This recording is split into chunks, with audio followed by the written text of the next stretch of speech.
Boa noite aos assinantes da TCM de Mossoró, aos associados da Associação Comercial e Industrial de Mossoró, do Sindicato do Comércio e Serviços Varejistas da cidade, dos sócios e dirigentes da CDL e da Federação da CDL do Rio Grande do Norte.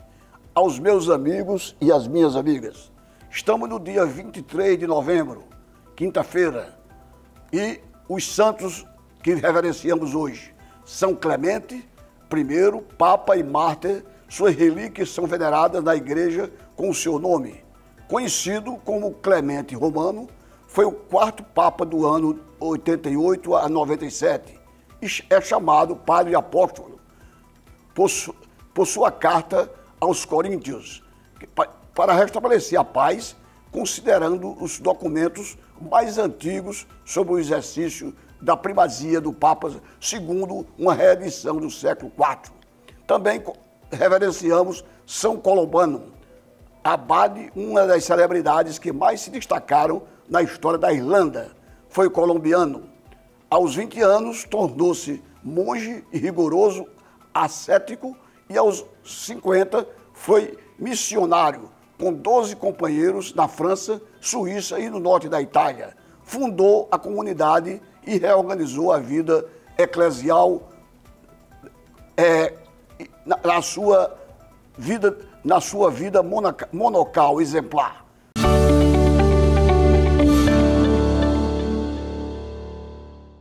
As notícias de economia da semana. A primeira notícia: Javier Milei. Quem é o polêmico presidente eleito da Argentina? Nome completo: Javier Gerardo Milei. Data de nascimento: 22 de outubro de 1970. Local de nascimento: Buenos Aires, na Argentina. Profissão: economista, escritor, professor e político. Partido político: Avanza Liberdade. Foi da Liberdade Avanza. No dia 19 de novembro, Javier Milei venceu o então ministro da Economia, Sérgio Massa, candidato governista, no segundo turno das eleições presidenciais argentinas, mais acirrada nos últimos tempos. Líder do partido Liberdade Avanza, o autodeclarado anarcocapitalista e economista, venceu as eleições na Argentina e tomará posse no dia 10 de dezembro.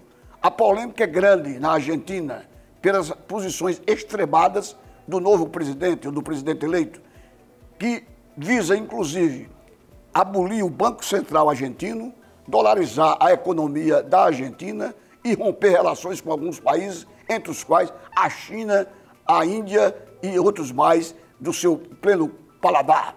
O povo argentino, de forma soberana, fez com que Javier vencesse as eleições, vencendo os peronistas, que é uma tradição política naquele país hermano há mais de 50 anos, consolidando uma liderança que vai dos Kirchner, Menem e ao atual presidente Fernandes.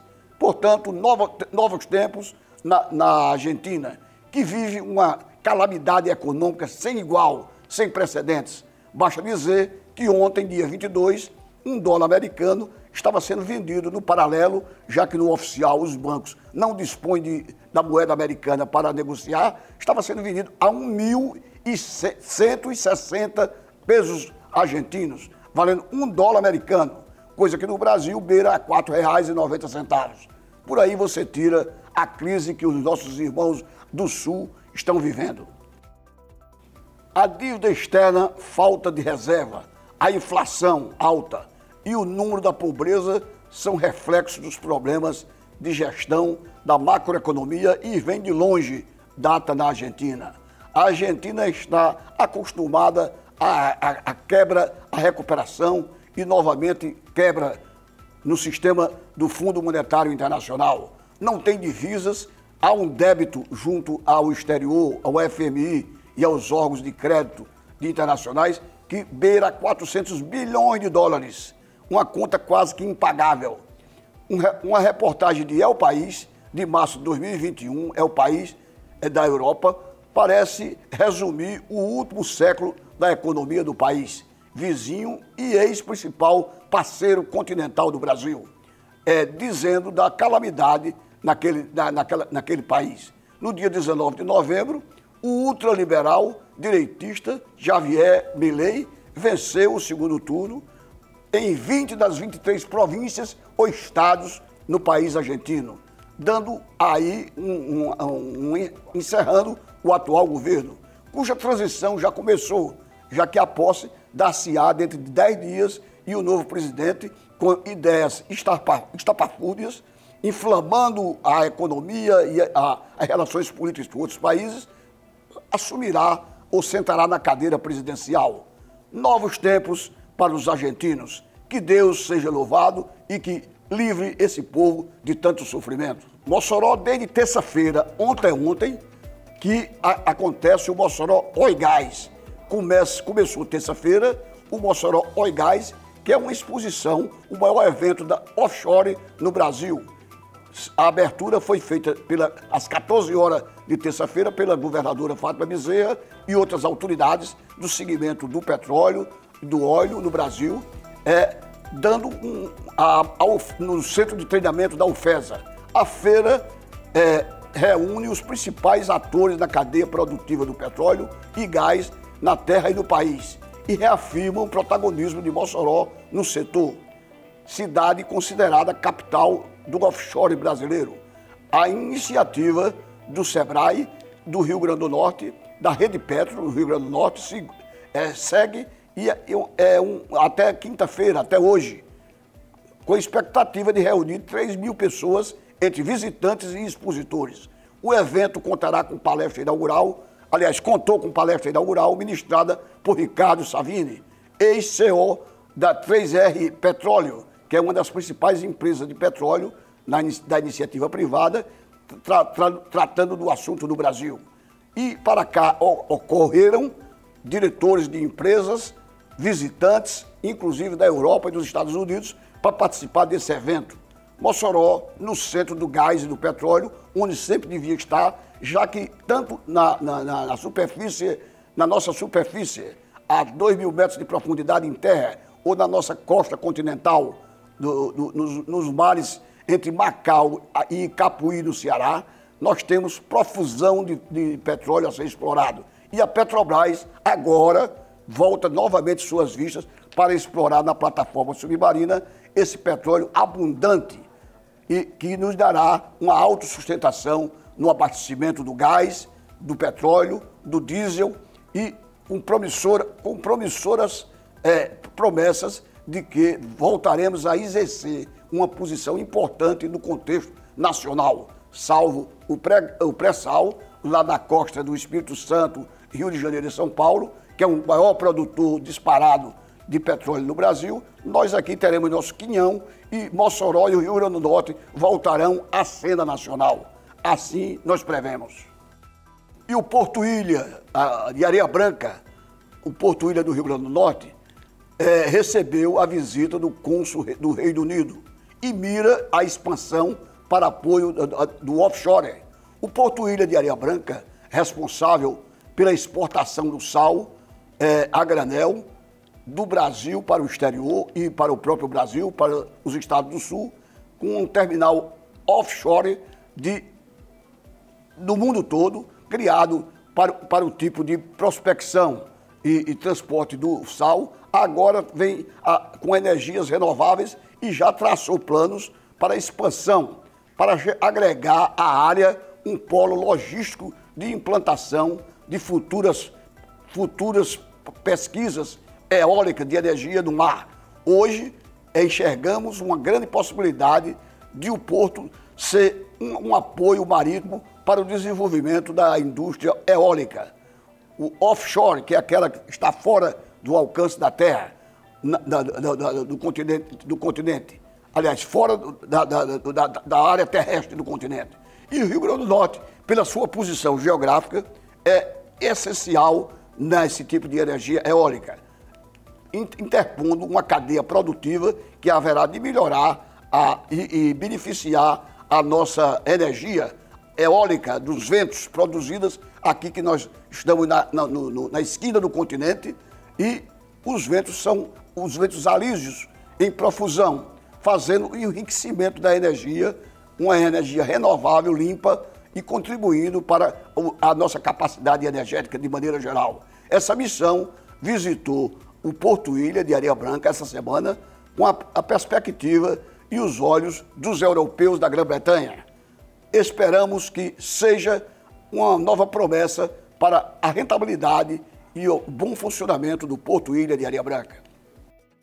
A Petrobras inicia a perfuração na Bacia Potiguar. Como eu falei há pouco, a empresa estima que a cada poço da sua capacidade de exploração, a duração de 3 a 5 meses, estaremos novamente, a Petrobras produzindo, prestes a iniciar uma etapa crucial de exploração do petróleo na Bacia Potiguar, mais precisamente, especificamente, entre o poço de Pitu Oeste e Ayagé, a cerca de 52 quilômetros da costa do Rio Grande do Norte. E ainda com a possibilidade, a possibilidade da sonda NS-42 está procedendo à limpeza do casco para prevenir a dessalinização e começar a perfurar no coral do pré-sal Potiguar. Prevê-se que a navegação para a Bacia Potiguar comece na próxima semana, com a expectativa de iniciar a perfuração ainda este ano. A empresa estima que cada poço da companhia exploratória terá uma duração de 3 a 5 meses. Essa iniciativa marca o primeiro poço exploratório em toda a margem equatorial brasileira desde 2015, onde estava em recesso a Petrobras no que diz respeito à produção e perfuração de poços. É uma notícia potiguar excelente e que haverá de enriquecer a economia e propiciar emprego, a ocupação de mão de obra e royalties para o Estado e para os municípios que serão abrangidos por essa exploração. Aproximadamente 300 milhões de dólares prevê-se no investimento que haverá de ocorrer logo que os poços estejam a funcionar, no plano estratégico da Petrobras para o período 2023-2027. Aguardemos, pois, essa nova benfeitoria para o Rio Grande do Norte, tão carente de investimentos por parte do governo federal. A taxa de desemprego no Brasil recuou em 19 estados no terceiro trimestre, compreendendo julho, agosto e setembro. O dado oficial foi feito ontem, dia 22, pelo Instituto Brasileiro de Geografia e Estatística. Em 3 desses estados, a queda foi considerada satisfatoriamente, estatisticamente significativa: São Paulo, Maranhão e o Acre. 19 das 26 unidades da federação fizeram queda da casa do desemprego no terceiro trimestre do ano, em comparação com o segundo trimestre do ano e em relação ao terceiro trimestre do ano 2022. É o que diz a amostra de domicílio contínua, a PNAD. Continua a decrescer o desemprego no Brasil, o que é uma notícia importante. E quem divulga é o Instituto Brasileiro de Geografia e Estatística. Em apenas 3 desses estados, no entanto, não houve crescimento significativo. Os que mais cresceram em relação ao desemprego, ao emprego pleno: São Paulo, 7,8%. O Maranhão passou de um crescimento de 8,8% e o Acre, de 0,3%, subiu para 6,2%. Em 8 unidades da federação, houve alta da taxa da passagem entre o segmento do terceiro trimestre, embora tenha em ritmo menor. Nas outras 23 unidades da federação, as taxas foram consideradas estatisticamente estáveis, por estarem dentro de uma margem de erro das pesquisas. A queda da taxa de desemprego em São Paulo foi fundamental para a região e o recuo da média brasileira, já que São Paulo é responsável por 33%, 1/3 do PIB nacional. Adriana Berenguer, que é diretora do IBGE, comentou os resultados e continuou otimista com relação ao quarto trimestre até dezembro. Haverá uma taxa de aceleração do emprego e, obviamente, diminuir o desemprego. Estado por estado, nós teremos boas posições do terceiro para o quarto trimestre. A variação em pontos percentuais foi significativa, dando ao Brasil a condição de voltar a uma elaboração de emprego anterior à pandemia de 2020 da Covid-19. O governo aumenta a projeção do rumo para 2023 e passa a prever um déficit de 177 bilhões de reais.